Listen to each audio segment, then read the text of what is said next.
Halo Sobat IKAPI, ketemu lagi dalam YouTube channel IKAPI bersama saya Putri.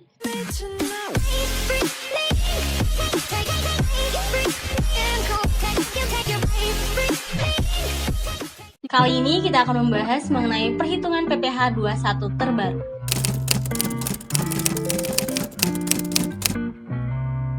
Tarif PPh 21 terbaru tahun 2022 kini telah berlaku. Pemerintah melakukan perubahan yang cukup signifikan terkait ketentuan perpajakan melalui Undang-Undang Harmonisasi Perpajakan atau biasa dikenal dengan Undang-Undang HPP. Adapun perubahan ketentuan perpajakan yang cukup menonjol adalah tarif pajak orang pribadi yang sebelumnya diatur dalam pasal 17 Undang-Undang Pajak Penghasilan. Nah, berikut ini daftar tarif PPh 21 terbaru yang berlaku.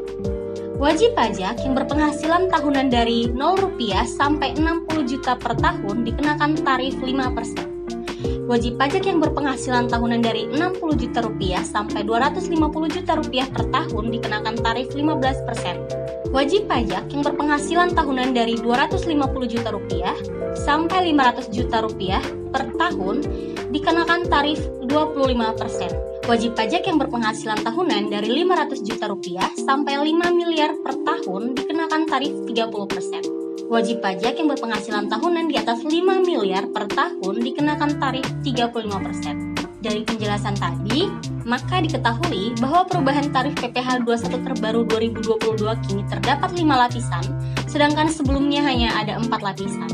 Pemerintah menambah lapisan akhir dengan tarif 35%, yang mana penghasilan wajib pajak mencapai lebih dari 5 miliar. Selanjutnya, lapisan pertama yang tadinya Rp0 sampai Rp50 juta per tahun dikenakan tarif 5%, kini diubah menjadi Rp0 sampai 60 juta dengan tarif yang sama yakni 5%. Ada beberapa dasar hukum terkait dengan pajak penghasilan dan tarif PPh 21 yang berlaku di Indonesia. Yang pertama, Undang-Undang Nomor 7 Tahun 1983 dengan Undang-Undang Nomor 36 Tahun 2008 tentang pajak penghasilan. Yang kedua, Peraturan Menteri Keuangan Nomor 252/PMK 03/2008 tentang petunjuk pelaksanaan pemotongan pajak atas penghasilan sehubungan dengan pekerjaan, jasa, dan kegiatan orang pribadi. Yang ketiga, Peraturan Pemerintah Nomor 68 Tahun 2009 tentang tarif pajak penghasilan pasal 21 atas penghasilan berupa uang pesangon, uang manfaat pensiun, tunjangan hari tua, dan jaminan hari tua yang dibayarkan sekaligus. Yang keempat, Peraturan Menteri Keuangan Nomor 16/PMK 03/2010 tentang tata cara pemotongan pajak penghasilan PPh 21 atas penghasilan berupa uang pesangon, uang manfaat pensiun, tunjangan hari tua, dan jaminan hari tua yang dibayarkan sekaligus. Yang kelima, Peraturan Dirjen Pajak Nomor per 16/PJ/2016 tentang pedoman teknik tata cara pemotongan, penyetoran, dan pelaporan pajak penghasilan pasal 21 dan atau pajak penghasilan pasal 26 sehubungan dengan pekerjaan, jasa, dan kegiatan orang pribadi. Yang keenam, Peraturan Menteri Keuangan Nomor 101/PMK 010/2016 tentang penyesuaian besarnya penghasilan tidak kena pajak. Yang ketujuh, Peraturan Menteri Keuangan Nomor 102/PMK 010/2016 tentang penetapan bagian penghasilan sehubungan dengan pekerjaan dari pegawai harian dan mingguan serta pegawai tidak tetap lainnya yang tidak dikenakan pemotongan penimbang pajak penghasilan. Dan yang terakhir, Undang-Undang Nomor 7 Tahun 2021 tentang harmonisasi peraturan perpajakan.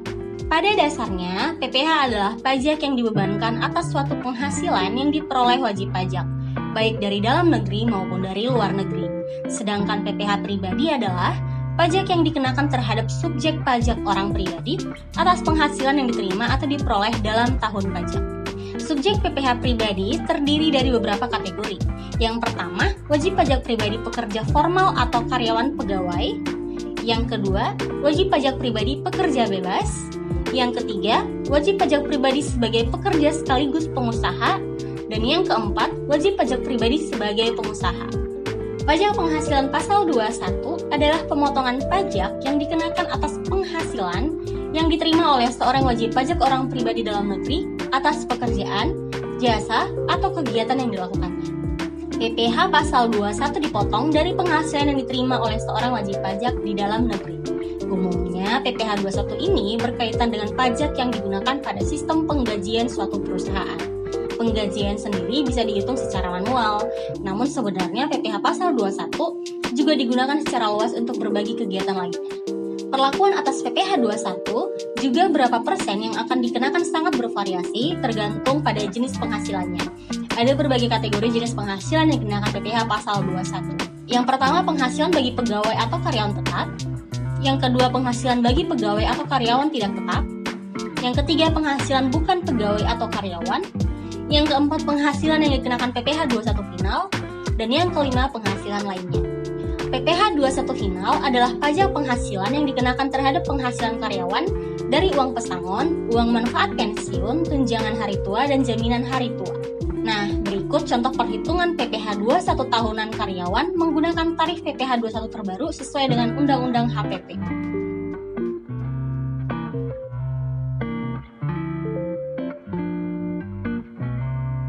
Jadi, PPh pribadi atau PPh 21 yang harus dipotong oleh PT AAA pada bulan Januari 2021 atas gaji karyawan bernama Pak Kelik berdasarkan tarif PPh 21 dalam Undang-Undang HPP adalah sebesar Rp467.948. Mari kita selalu dukung pemerintah untuk memajukan perekonomian di bidang perpajakan dengan terus mendukung segala upaya pemerintah dari sisi perpajakan. Itu tadi informasi seputar perhitungan PPh 21 terbaru.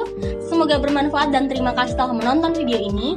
Jangan lupa like, share, dan subscribe. Stay tune untuk video kami lainnya. Salam IKP.